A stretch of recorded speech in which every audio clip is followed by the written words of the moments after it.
We're good. So I'm gonna get started with training. I appreciate it, man. So today, number one, I want to give a big shout out. Today is my son's 12th birthday. So happy birthday, Miles. Everyone will hear this go again and again, but he's absolutely the light of my life, and so proud of him and love him and always have his back. Anyway, happy birthday to Miles. Secondly, if you haven't seen 2 Minute Drill, it's on Apple TV. Please join us, and Bloomberg on Fridays. So it's on Friday nights on Bloomberg and Apple TV. Check out 2 Minute Drill. And if you want to try out for 2 Minute Drill, we are filming July 14th and 15th, 21st and 22nd. So please apply now to Meltzer/pitch. You win $50,000 in cash and prizes each episode. So check out the 12 episodes on Apple TV and Bloomberg. And all right, it's my favorite type of training, BYOQ. You bring the questions, I will bring the answers. Let's make sure we load up all of those questions. Invite your friends to join us as well. I did that myself. So why don't, Jake, you go ahead, set the room and give me the first person to come up. I'll take a question online after you set it all up. Sounds amazing. Happy Thursday, everybody, and happy birthday, 12th birthday to Miles. Miles is unbelievable. So special shout out to Miles here on his birthday, and of course, happy St. Patrick's Day as well. We're here in the Future of Work room on Clubhouse, the road to revenue and happiness. Free training that Dave's been doing for over 22 years. He's currently live on Zoom, of course, on Instagram, on LinkedIn, and then, of course, here on Clubhouse and many other platforms. So welcome, everybody. If you have any questions today for the BYOQ, please feel free to raise your hand there at the bottom.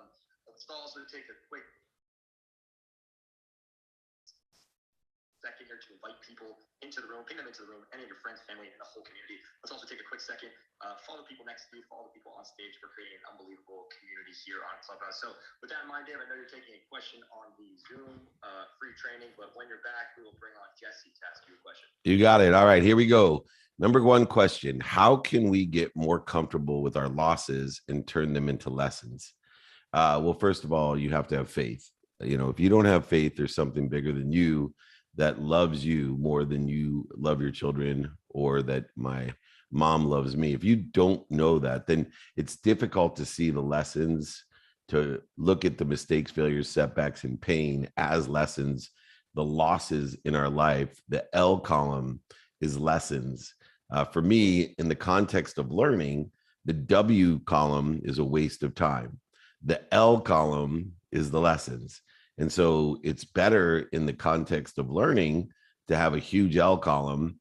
Of course, we want to have the W's that prove we have learned the lesson, because when you learn the lesson, you'll have a W. If you haven't learned the lesson, it'll be in the L column for lessons: a loss, a mistake, a setback, a failure, some pain. But in order for you to believe that you're being promoted and protected at all times, you need to have faith that there is an omniscient, all-powerful, all-knowing that is telling you this relationship is not good. This job is not good. This money is not good. Whatever it may be, there's something better for you here. Let me promote you and protect you. And the only way that I can get your attention is to give you a L, a pain, setback, failure, or a loss. And when you learn the lesson, the L turns to a W. So let's all turn all of our L's into W's, understanding that we have learned the lesson. When we get the W, we're just executing on what we already know. Those L column things are very, very valuable, so we can convert them into W's. All righty, go ahead, Jake. We'll have Jesse come up. Welcome, Jesse, and turn your L's into W's. Thank you for that. Jesse, welcome to the Clubhouse. What question do you have today for Dave? Hi, everyone. Thanks for having me up. Happy birthday, Miles. That was literally my question. Well, not word for word, but like general same idea. So, well, I guess, so just extending on it, like, how do you stop not feeling like guilty for like having those losses, even when like I'm supposed to learn something?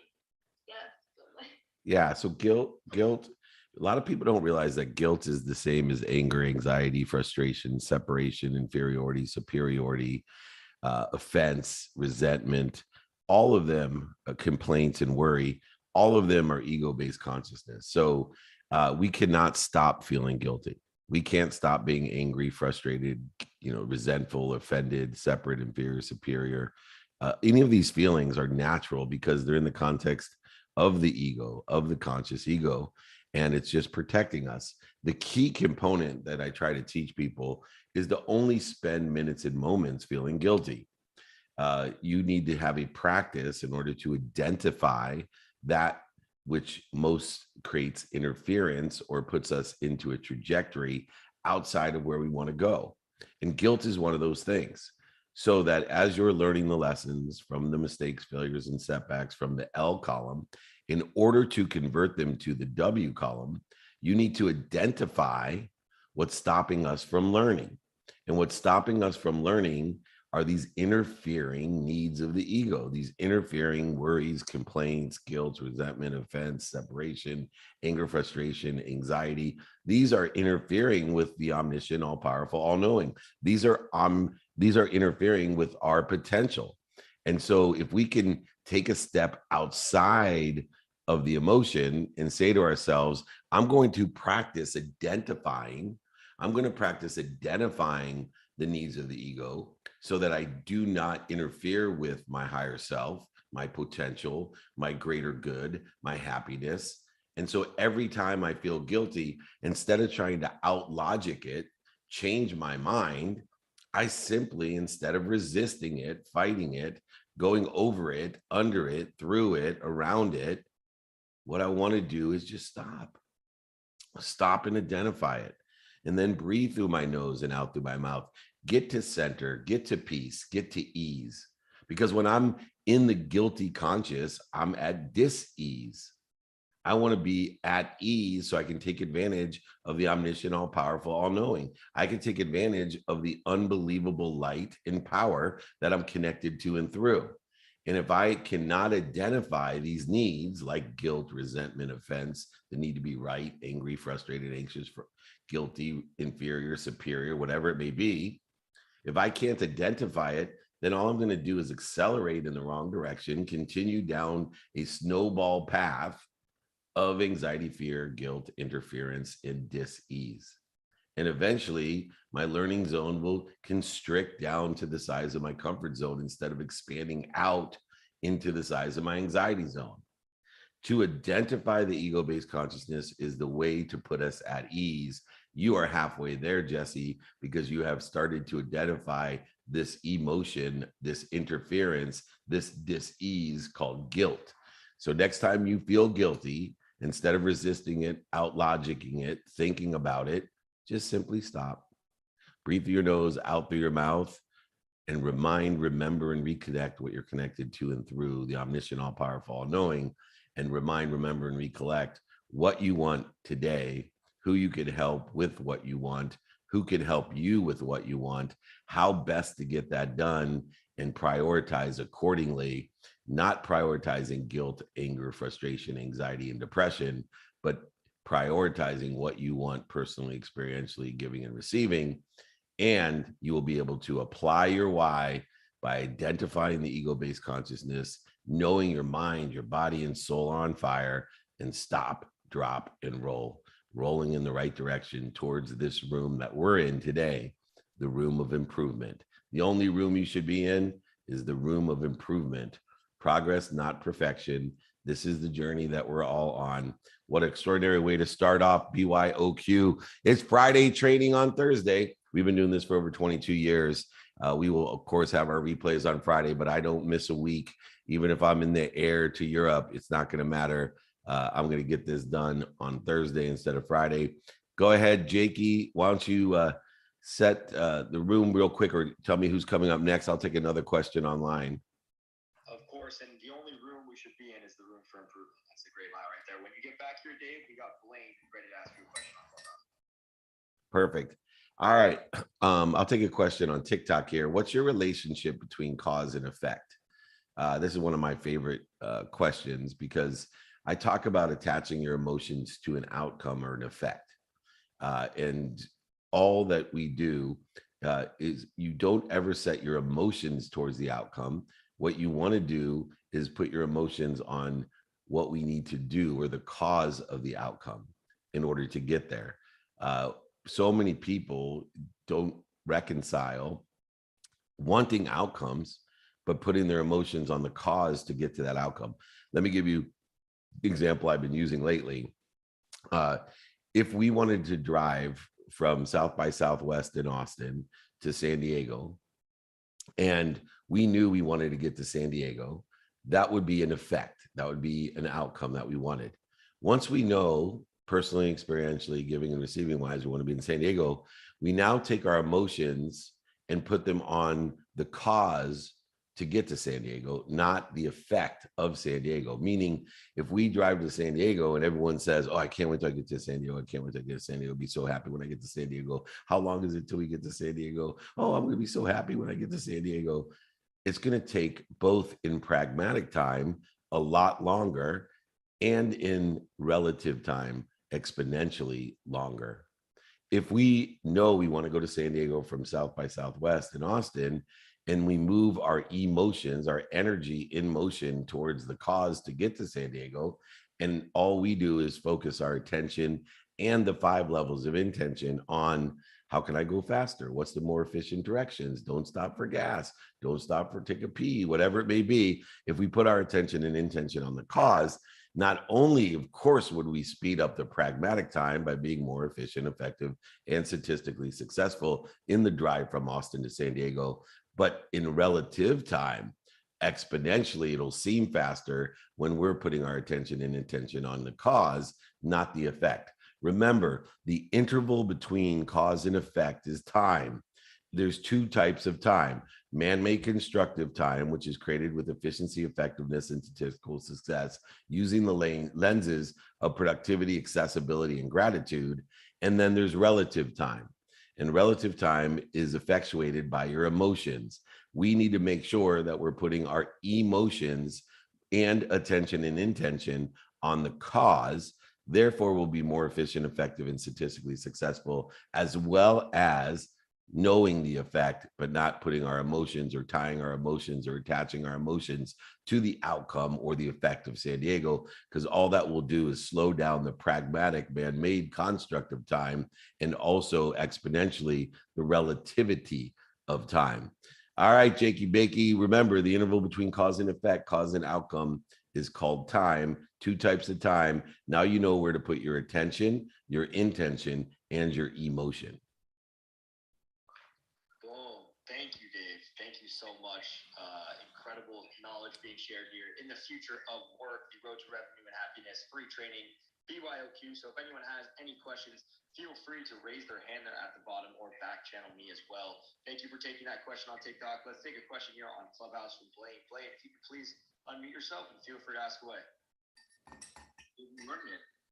My question today is connected to free agency, since that's going on right now. What was the best lesson that you learned about negotiation during your time as agent?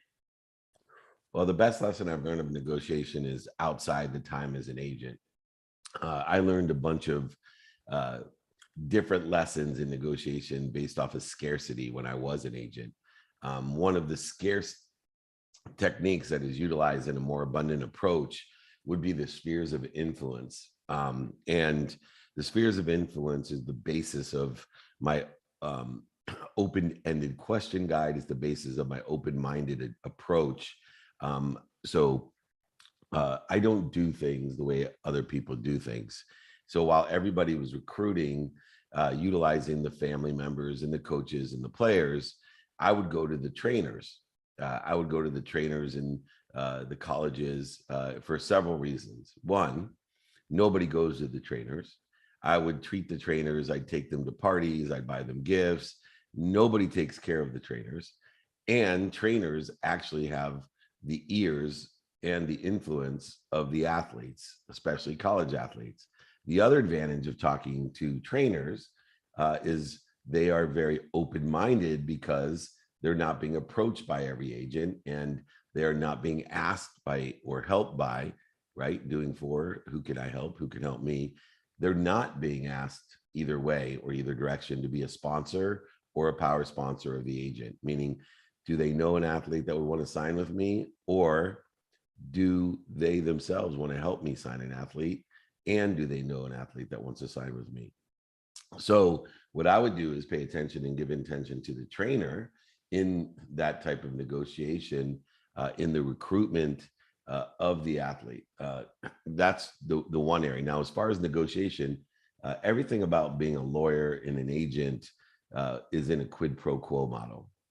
It's a prioritization, when I was an agent, of, giving to receive, walk away close. People buy on emotion for logical reasons. You're not ready to close until you're ready to walk.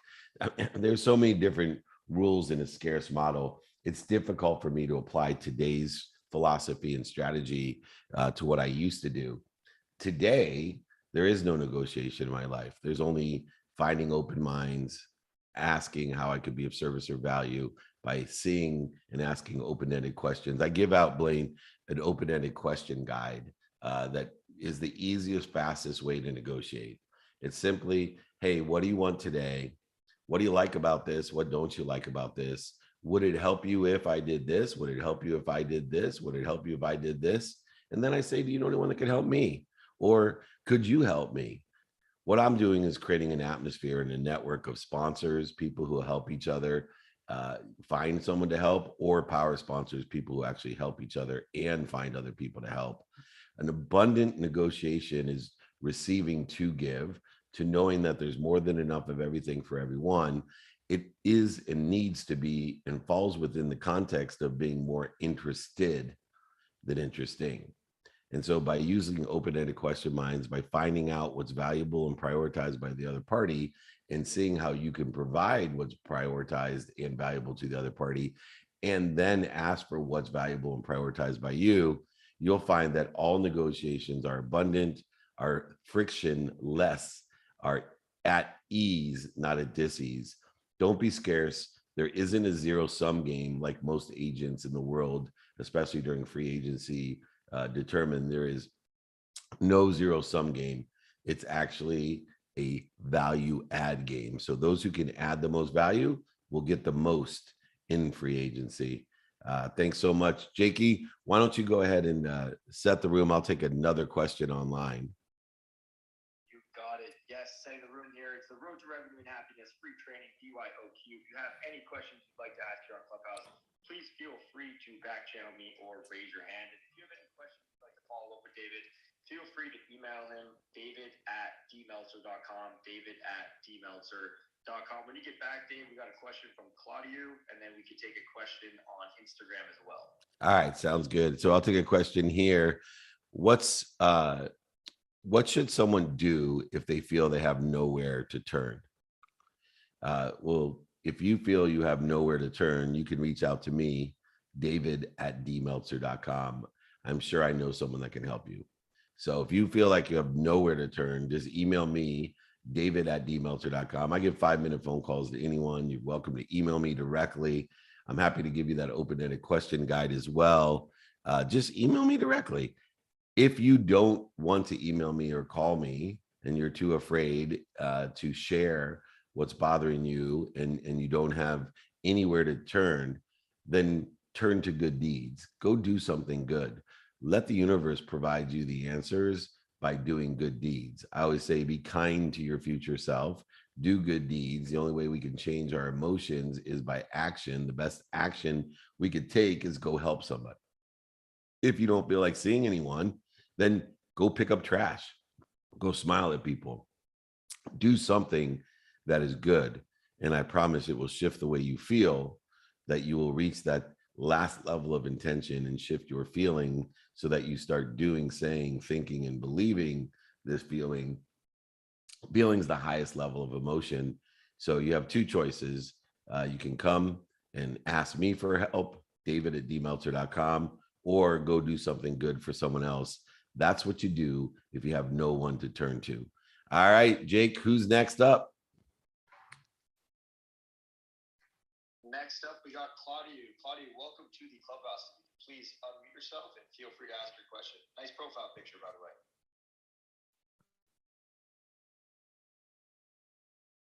Claudia, if you're here, please unmute yourself. If not, we will move on to Joseph. All right, let's move on to Joseph. Joseph, you can please unmute yourself and feel free to ask a question. Good morning, everybody. Good morning. Thanks, David. Happy birthday, Miles. Celebrate everything, especially life, right, David? Thank you so much. I had a question, maybe to just back up to your open-ended questions and ask you, what are you doing today?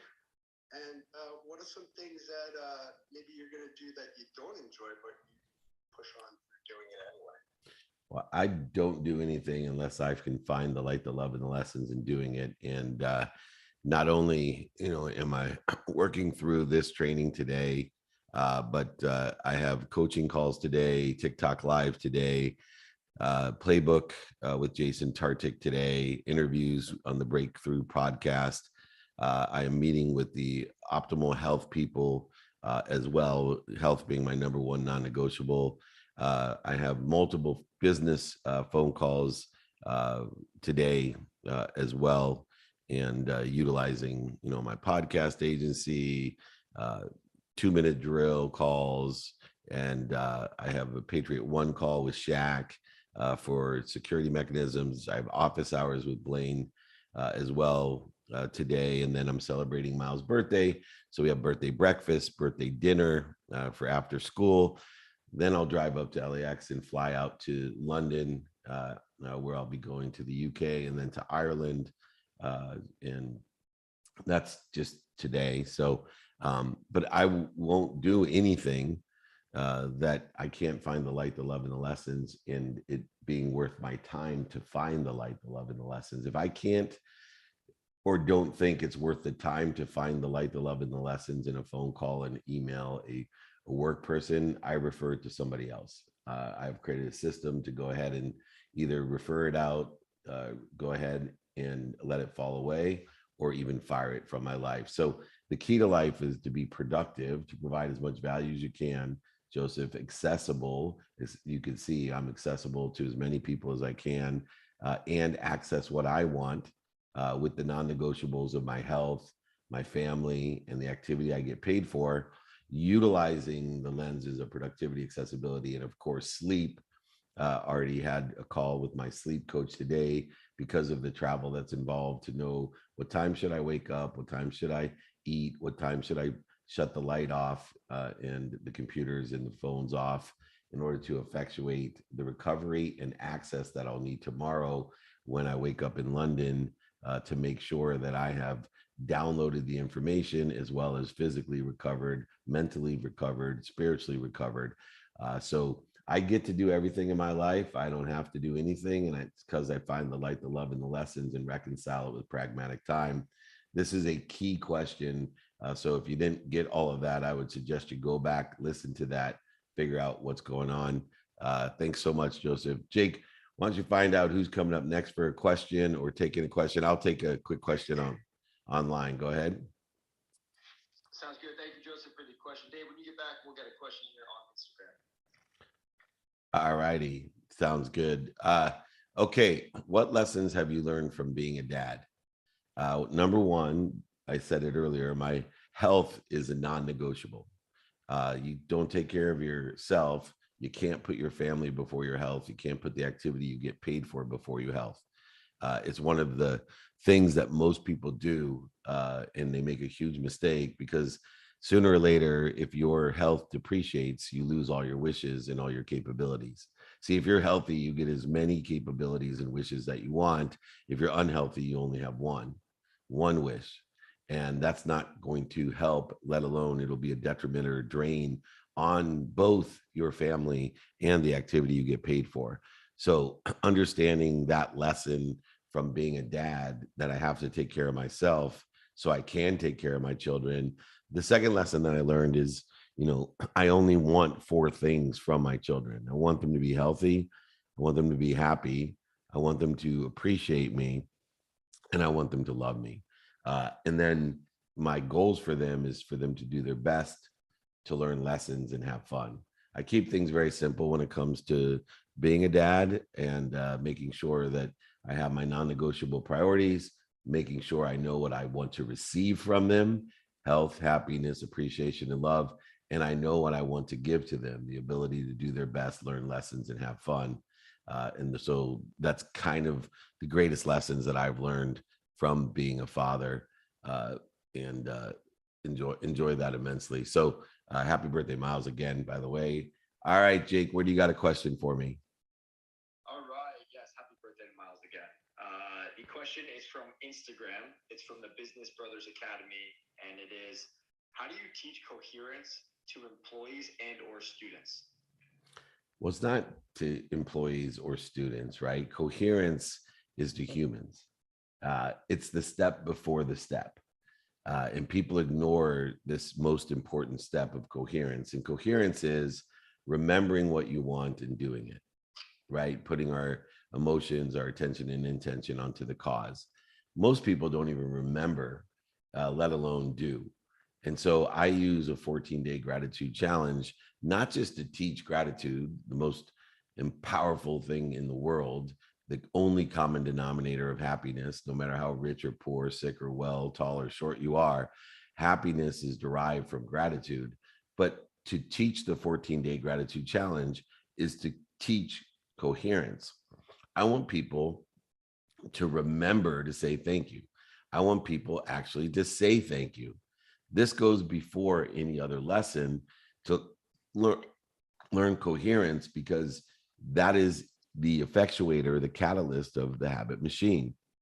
Imagine if you become an expert and you progress and improve on coherence first, then when you want to lose weight, build muscle, be thankful, make money, whatever it is that needs the enjoyment of the consistent, persistent pursuit of your potential, then you're capable of doing it, because one, you remember, and two, you do.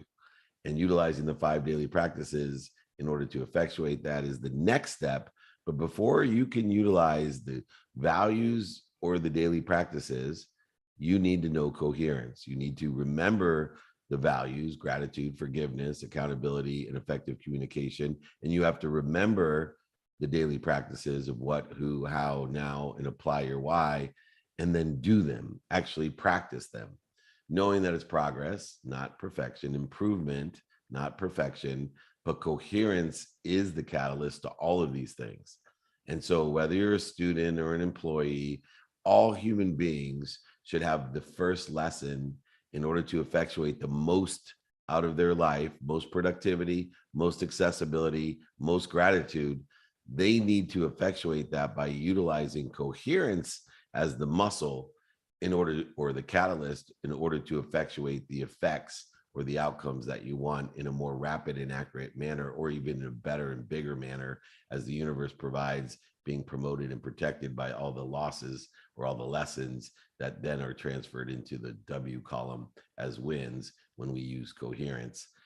So very, very good. Let me take another question online. See who else wants to join us for a question on Clubhouse. We got tons of questions online here. We have over 63,000 people that are registered for Friday training, even though it's taking place on Thursday. We've been doing this for over 22 years. This is BYOQ. You bring the questions, I'll bring the answers. It's a collective consciousness that creates the the improvements that we have. All right, Jiggy, I'll take one online. Who's going to be up next? We'll bring back on Claudio. Looks like he's got good service now when you get back from your question on the training. All right, perfect. When you say needs of the ego, what does that mean? So I utilize the needs of the ego because the ego is meant to protect us. It's a part of our mind, right? It allows us to fight, flee, feed, or fornicate. All of those functionalities keep us alive. They take care of our nutrition, our hydration, our air, and our sleep. But in order to effectuate the ego has these needs that it feels that it has to have in order to fight, feed, flee, or fornicate. And the ego has needs And when it implements itself, what happens is the blood leaves the brain and goes to the body, so we can fight, so we can get food, so we can run, so we can fornicate, procreate. So what do? Most people, without any blood in their higher power of thinking in their brain, without any blood at all, try to make critical decisions, emotional decisions, and then they end up accelerating in the wrong direction. So if we can identify the needs of the ego, we can identify when the blood will be leaving our brain. We can identify when we are feeling as if we have to protect ourselves, meaning we are not aligned with our faith. We're not aligned with the most powerful, omniscient, all powerful source.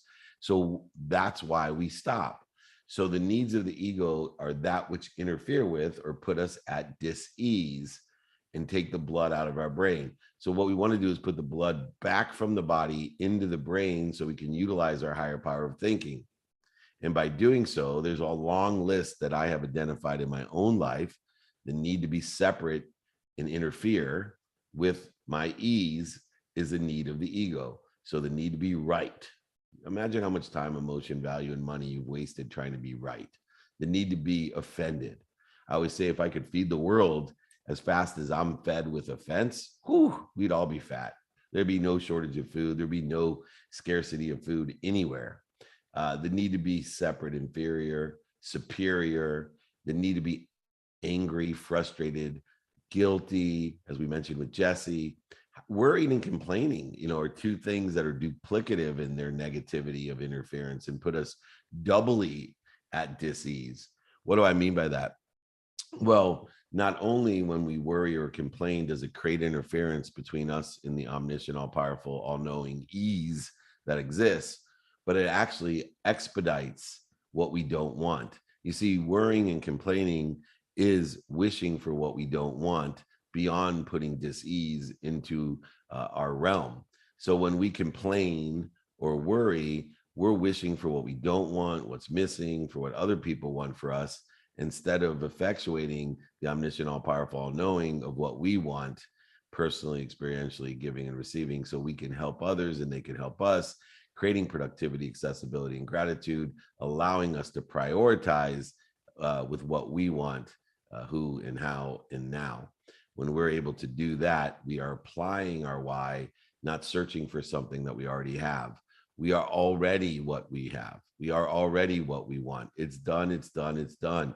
You have to not only do what it takes, say what it takes, think what it takes, believe what it takes, but you have to feel it as well. So a lot of times I want to make sure that my feeling is indicative of ease, not dis-ease. I want to identify the needs of the ego, that which interferes with, right, edges God or goodness out of our life, that which edges it out or creates interference to, puts us at dis-ease, are the needs of the egos. Create your own list, practice identifying it, then stop, drop, and roll. All right, Jake, I can see on Clubhouse the questions are lining up as well. Go ahead. What do we got? Yes, we've got Claudio. Claudio, welcome to the Clubhouse. If you can please unmute yourself and feel free to ask your question. Welcome. Good morning. Good morning. Thank you very much, Mr. Meltzer. Great to see you a while ago in person. And I have a question right now for you that it's regarding the emotions. We hear all the time that, the best way to do is control your emotions. But, even if I did a lot of research and trying to find the best way to do it, I could not find something that's going to be like, I would say, a way that's going to be easier to manifest when we have conversation and we got to that point of irritation or anything like that, I would say, settle down and just control our emotions. So I was just wondering if you have an advice or a way that you will share with others that we can control our emotions. Yeah, so I don't want to necessarily control my emotions. I want to direct my emotions, right? Energy and motion is a powerful thing. And I think a lot of people try, like I said, to resist, go overcome, go around or under or through the energy and motion, or they accelerate in the wrong direction with their emotion. What I want to do is direct my emotion, the energy I have to and through the omniscient, all powerful, all knowing source in the best trajectory, the one of productivity, accessibility, and gratitude. And the way that we utilize that is one, to ask ourselves what we want personally, experientially, giving and receiving wise every day, taking into consideration the effect or the outcomes, midterm and long-term milestones and objectives that we have. But I keep my focus, my attention and intention to create the coincidences per day, not being afraid to change my mind, to change my trajectory of my energy and motion at any time without feeling interference or dis-ease that somehow I'm less than or somehow I'm a hypocrite. Actually, those people that change their mind are people that I love to hire because they're fast learners. People that are accountable for the lessons and turn the L's into W's by learning the lesson are the people that I love to hire, the fast learners, not the people that live in blame, shame, and justification, not people who live without gratitude or forgiveness of themselves for making those mistakes, to having the setbacks, the failures by accelerating the emotion in the wrong trajectory for too long. You should only be in the wrong trajectory or ego-based consciousness or dis-ease for minutes and moments, not days, weeks, months, and years. And so by utilizing knowing our what, we then can effectuate who we can help and who can help us. We then can decide on how best to get it done with productivity, accessibility, and gratitude, creating what? Pragmatic and relative efficiency, effectiveness, and statistical success that allows us to do one thing. It's the great antidote of feeling overwhelmed. It's the great antidote to procrastination. It allows us to prioritize what's important to us so that you don't accelerate your emotions in the wrong trajectory. There is no control, just guidance of your emotion. Guidance of your emotion, applying your emotion. What I talk about, applying your why to what you want, who you can help, how best to get it done, and prioritizing applying the why to what's most important to you, using urgency as a subset, not as a deterrent or distraction, but a subset to importance. We don't control our emotions. We want as much emotion as we can have and as much emotion that we can access, but we want to put it into the right trajectory. This is why the daily practices and coherence are so important. This is why I offer it up to everyone. Claudio, what a great distinction you've been able to help us make between controlling emotions and in guiding our emotions. Go ahead, reach out to me. I'd be happy to give you that exercise and guide myself. David@dmeltzer.com. It's in my bio, everyone. Go ahead, reach out to me. Love to have you. Jake, why don't you reset the room as we have about 22 minutes left? Go ahead, reset the room, and I'll take a question after you do online, and you bring somebody out as well. If anyone doesn't get their questions, because I got a lot of them here, just email me the questions. I'll be happy to have you there. David@dmeltzer.com. Big shout out to Miles and his birthday. I see a few of my friends here. Welcome, Colleen. Good to see you in here as well. Go ahead, Jakey, reset the room. Yes, resetting the room. Happy Thursday, everybody. March 17th, 6:38 a.m. Pacific time, 9:38 a.m. Eastern time. Welcome to the future of work. David's free training here on BYOQ. Bring your own questions. David will bring the answers. Just quickly, if you want to follow up with David, have any questions, want any of his guides, even want a free book, just email David. David@dmeltzer.com. David@dmeltzer.com. Jesse, Claudio, Joseph, everybody who's asked a question so far, thank you. Everybody on the Zoom training, Instagram, TikTok, thank you everybody for asking your questions. Let's take a quick second, follow the people next to you, follow the people on stage, and let's continue this amazing BYOQ. So Dave, if you want to take a question on Zoom, and then we'll bring up Mike to ask a question here on Clubhouse when you're ready. Yeah, awesome. So this question says, what are your go-to questions for vetting a new opportunity? Well, I think to understand the philosophy of trusting everyone, but vetting the crap out of them is so important. Vetting is being more interested than interesting. Vetting is part of trusting.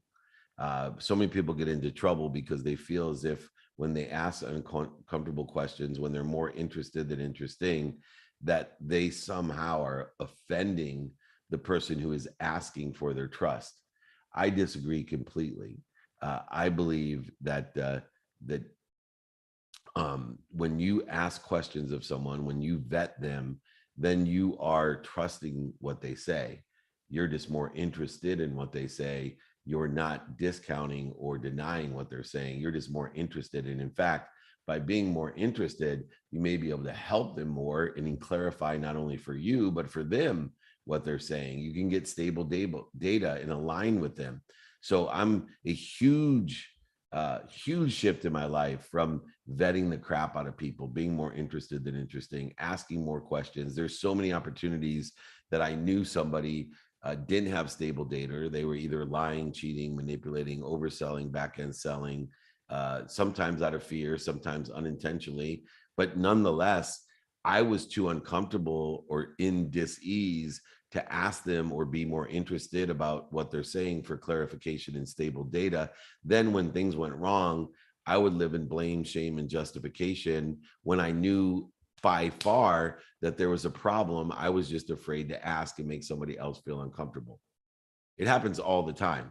So we want to make sure that we vet people. So what questions do we use? One, we want to ask a question to find out one thing initially. Do they have an open mind at that time or a closed mind at that time? Nobody has a closed mind all the time, and no one has an open mind all the time. But we want to know when we're engaged with that person if they have an open mind at that time, because it takes 1,000 times the energy to vet a closed mind than it does an open mind. And so we want to make sure that we're utilizing our productivity, accessibility, and gratitude, efficiency, effectiveness, and statistical success when we trust and vet. So the first thing we want to do with everyone around us is see if they have an open mind at that time. And the question that we can ask or statements that we make should be derived at seeing where that person's mindset, heart set, and handset is at that time. So I'll ask someone, smile at them, hug them, shake their hand. I will ask them, how are you? I'll make a joke of some sort. I'll tease them maybe, and their reaction will tell me whether they have an open mind at that time. So I may ask you, hey, did you buy that shirt on sale? Somebody that has a closed mind will feel offended, right? And you'll know, walk away, let them fall away. Maybe some other time, maybe not, but not when they have a closed mind. Then if I find out how they open mind, the next questions are, what are you doing today? What are you doing today pertaining to what I want to talk about? What are you doing today? What do you feel? What do you like about it? What don't you like about it? All derived, all open-ended questions in vetting are derived to see how you could be of service or value to that person. And if in accordance, you find out the stable data is aligned with that value, you then can ask them, do you know anyone that can help me? So you're building an entire network by asking questions, simple questions like, what do you do? What are you doing to pertaining to what I like? What do you like about what I like? What don't you like about what I like? Would it help you if? Do you know anyone that can help me? I can give everybody these questions once again. Look in my bio, david@dmeltzer.com. I have an open-ended question template about trusting everyone, but vetting the crap out of them by being more interested than interesting. Remember, when you're asking hard questions, uncomfortable questions, you are displaying trust, not distrust. You're putting everyone at ease, not dis-ease. Don't live in blame, shame, justification, post haste by knowing that you didn't ask the questions when people are either unintentionally or even intentionally lying, cheating, manipulating, overselling, back-end selling. Live above the line in accountability, trust, and vet. All right, Jakey Bakey, we got about 15, 16 minutes left. Who's coming up next? Yes, we got 16 minutes left here on Clubhouse. Thank you so much for this BYOQ. We got Mike. Mike, welcome to the Clubhouse. What question do you have today, Dave? Hey guys, good morning. My question is this. So obviously as a parent, we're constantly sharing lessons with our kids, and obviously they're learning from us. But obviously in honor of Miles and his birthday today, what's the number one lesson that you've learned from him? Number one, I've learned so many lessons from him. But I think the number one lesson that I've learned from him is, that kindness is a superpower. I just, I'm just amazed by, you know, things that he does that even I wouldn't do. I give you an example. Uh, he was walking from the baseball field a couple of years ago, and he wasn't walking with some other boys. And so I asked him, I said, how come you weren't walking with those other boys? And he said, because they're not nice. And I said, oh, they're not nice to you? He said, oh no, they're really nice to me. They're not nice to other boys. That's a pretty deep lesson, right? I see it all the time. I had a couple of my guys traveling together, and I could see, the lowest common denominator taking over. One of my best employees, was around one of the guys who I'm trying to teach accountability to, and he went down to the lowest common denominator, into blame, shame, justification, into the overselling, back end selling, lying, manipulating, and cheating, the interference between him and his potential as an employee. Uh, you are who you surround yourself with. I remember, one of the three key flags, red flags of my life, not only when my dad gave me that jacket with no pockets to remind me I was just like him, and I told him I hated him, I was nothing like him, that he was a liar, cheater, manipulator, overseller, back end seller. But when I invited my best friend from the fourth grade to the Masters, and he told me he didn't want to go, and I couldn't believe he didn't want to go. I said, why wouldn't you want to go? He said, because I don't like who you hang out with and what you're doing. I was crushed. I'm like, dude, we've been friends forever. How could you not like who I'm with and what I'm doing? You know me, I'm not doing what those guys are doing. And he straight out said, lie to yourself all you want. I mean, lie to me all you want, but don't lie to yourself. And I was, because I was a liar, cheater, manipulator, overseller, back end seller. And I see that lesson because of my energetic and genetic shift in beliefs and energy. Not only did I start doing things that were aligned with hanging out with the right people and the right ideas, not only was I saying the right things to hang out with the right people with the right ideas, not only was I thinking the right thoughts to hang out with the right people and the right ideas, I had shifted my energetic and genetic beliefs. And I feel differently because I surround myself with people who hang out in the room of improvement, not the room of liability, not the room of blame, shame, justification, not the room of lying, cheating, manipulating, overselling, and back end selling. I sit in a room of improvement to enjoy the consistent, everyday, persistent pursuit of my potential, and learning from, at the time, my 9-year-old son, that I had broken the energetic and genetic chain, because inherent in his being is this kindness that he was born with, because I had shifted my own energy and shifted my own DNA, my own unconscious competency, my own being into somebody that lives in that room of improvement and is very aware of people that bleed me. And people that bleed me are not nice. Not just to me. So many people are nice to me. So many people give me yes as an answer, but they're not nice. And I don't want to be around it. And neither does he. That is such a valuable lesson for everybody in here, taken from a 9-year-old who's now 12, because he refuses to be around not nice, because he is kind. And he knows he will aggregate the energy around him, the collective consciousness around him. And I want everyone to be kind to their future selves, to surround themselves with kindness, and to celebrate all that's celebratable. Is why I celebrate my son's 12th birthday today. He's walking by right now. Happy birthday, Miles. Oh, all right. Julie's taking the dog out. Anyway, I digress. I've lost track. Thank you, Mikey. I'm going to take a question online. Jake, do we have somebody else up here that wants to ask a question? We sure do. And celebrate the celebratable. When you're back, we got Stanley who's ready to ask you a question on Clubhouse. Awesome. Thanks for joining us, Stanley. Let me ask a question online, then I'll get to you in 1 second. I can see you're ready and unmuting, well prepared and well versed. How does time factor into your goals for yourself? I answered that with the cause and effect. What do you do when people say that you're too woo-woo? All right. I love this question. Some people say I'm too woo woo.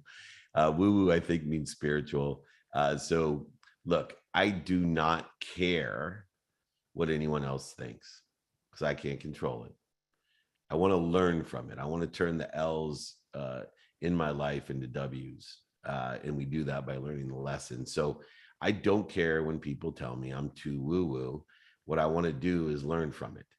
I want to learn what they mean by woo woo because people probably mean different things. I want to learn what they like about woo woo, what they don't like about Lulu. I want to see if it would help them if I taught them or gave them a book to read or shared something with them that allowed me to live in connectivity with the omniscient, all powerful, all knowing, to have faith of all religions, to have faith of all spirituality, to have faith of all emotions, inclusive, a unifying source of faith, of omniscience, all knowing, all powerful, that has more than enough of everything for everyone, a peaceful ease that exists for everyone.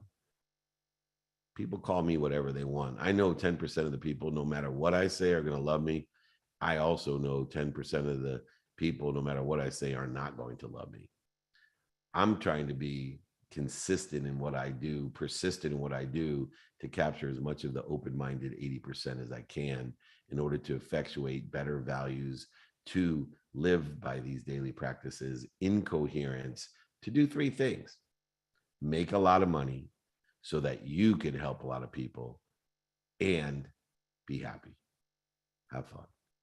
Make a lot of money, help a lot of people, have a lot of fun. I have mechanisms of values and daily practices. I have guides and exercises and books, and they're all free, just like the free trainings I've been doing over 22 years, to empower you to do the same, to empower others to do the same, to empower others to do the same. All it's going to take is 1,000 of you. 1,000 of you on TikTok, on Instagram, on Clubhouse, on the webinar, of the 63,000 people registered, and the thousands of people, and then millions of people that will get the replay, simply to learn the values of gratitude, forgiveness, accountability, and effective communication, to live in coherence of the daily practices, to stop lying to yourself. Stop lying to yourself. If that's woo woo, then I am woo woo. And I want to learn what you think about it, what you like about it, what don't you like about it, and how I can help you and how you can help me. Excellent question, by the way. All right, Stanley, thank you for your patience. Welcome to the clubhouse. Hi, good morning, David. Miles. Also, good morning, Jake. Thank you for moderating and resetting the room. I truly appreciate the opportunity to be on the stage with everyone here. And also, thank you again, David, for taking out time this morning to answer our question. So this morning, my question is, today I have my first meeting as a consultant with a company to operate in a capacity where I'm able to find for them nonprofits that can work within their objectives, and they're open and willing to provide a finder's fee per nonprofit that I find that meets their objective. How do I make sure that I create the right financial deal for myself and for them, as this would be my first time doing it as a paid consultant, or maybe even team member if they choose to bring me on? Yeah. So look, in order to utilize an overlap agreement, which I'm more than happy to send to you, an overlap agreement is memorialization of what we promise to each other, memorialization of how we can be of service or value, how we're either sponsors or power sponsors of one another. A sponsor is saying, here, I can make introductions. Here's some people I know. A power sponsor is, I can help you and I know others. And here's how I'm going to get paid or compensated for that. It's a memorialization. I don't have binding agreements. I only work month to month and guarantee everything I do. So why would I make it binding? I'm fine with utilizing memorializations because memory is much more important than enforcement. because I have the great intention of trying to help others in an abundant attitude go into the memorialization of this relationship with an open mind, but an abundant mind that there's more than enough, and we'll be adding value to each other, not in a zero-sum game of taking away or a quid pro quo, a negotiation or a trade of some kind of binding agreement. This is a open-minded, open-hearted, open-handed memorialization of how we can add value to one another. And we're simply memorializing it so we can remember, remind, and recollect to maximize the opportunity of our sponsorship and power sponsorship with one another. And so in order to do that, we need to look through the 5 different criteria in a relationship where we have value add. How can we add value to the credibility of one another, to the veracity of what's being said? How can we provide that same veracity in the relationships that extend beyond each other as sponsors of each other? 2, we want to make sure that we are aligned with values. We all want to make sure that we are aligned. And for me, I want to only work and be around people that are grateful, forgiving, accountable, and effectively communicate. We want to make sure that that emotional connection is there, that there's not a lot of interference or dis-ease between us and that which is maximizing the potential of the memorialization of how we can be of service to one another. And third, we want to make sure that we can articulate the quantifiable value in some sort of compensation. We want to make sure we can articulate the quantifiable value in some sort of compensation that we both benefit from in this value add relationship, not in this scarce zero-sum game where one of us wins and one of us loses. We then also want to share the impact of the memorialization. Number 4, how are we going to impact each other? It goes far beyond the quantitative analysis of that articulation of value, but now how are we going to feel about this, the impact that we're going to have? What significant change are we going to have? Are we going to make people happy, make more money, help more people? And then finally, in a memorialization, we want to list out the capabilities that we have in order to effectuate the veracity of the relationship and the amplified veracity through power sponsorship and sponsorship. We also want to make sure in that connectivity that we feel and have the same values. We want to make sure using the capabilities that we are always adding value to a value add sum game for the reasons we're doing this, and then make sure that also our capabilities are aligned in the impact. So if we utilize the veracity, the values, the quantitative articulation of that value, the impact, and the capabilities to infuse all of these values, this memorialization of an overlap agreement will create abundance, and we'll be amazed how quickly and rapidly we are sharing that value instead of working in a scarce world, creating interferences, void, shortages, and obstacles, and wondering why we don't get things done. Because the overlap agreement is the coherence agreement to remember, not to trust, not to bind, not to create interference, but to remember, recollect, and remind, how are we power sponsors and sponsors of one another? If anybody wants that overlap agreement, I'd be happy to share that with everyone, as long and as well as the open-ended question guides, my book. If anyone needs anything, let me take a quick question, Jake, to finish this up. At 6:58, we end at 7 a.m. Pacific time. This is BYOQ. I've been doing trainings for over 22 years. I want to thank everybody. The replays will be on tomorrow and Monday. We are blessed to have one of the top podcasts in the world. Just got my chartable report. So very, very excited how many people are downloading not only the training, which is my #1 download, but all the great billionaires, millionaires, entrepreneurs, celebrities, athletes, and entertainers. Last question real quick. How do I pitch to investors about products and businesses that intend on creating and bringing to the marketplace? I'll tell you what, I have a pitch guide, but try out for 2-minute drill. It's on every Friday on Bloomberg TV. It's on every day, Apple TV. You win $50,000 of cash and prizes, and you get exposure awareness, and you get to meet incredible investors, and you get to practice the room of improvement of pitching. Go ahead, join me on Apple TV and Bloomberg. Watch it. Try out for the show. We'll be filming in July 15th or 14th and 15th, 21st and 22nd. Please try out to be on that show. dmeltzer.com/pitch.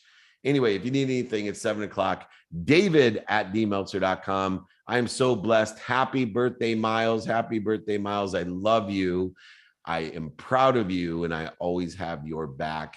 Please remember that, remind and recollect that as well, as I do everyone. I am of service and of value. Remember, most importantly, Jake and crew, be more interested than interesting. Be kind to your future self and do good deeds. We'll see you later. See you next Friday. Thanks.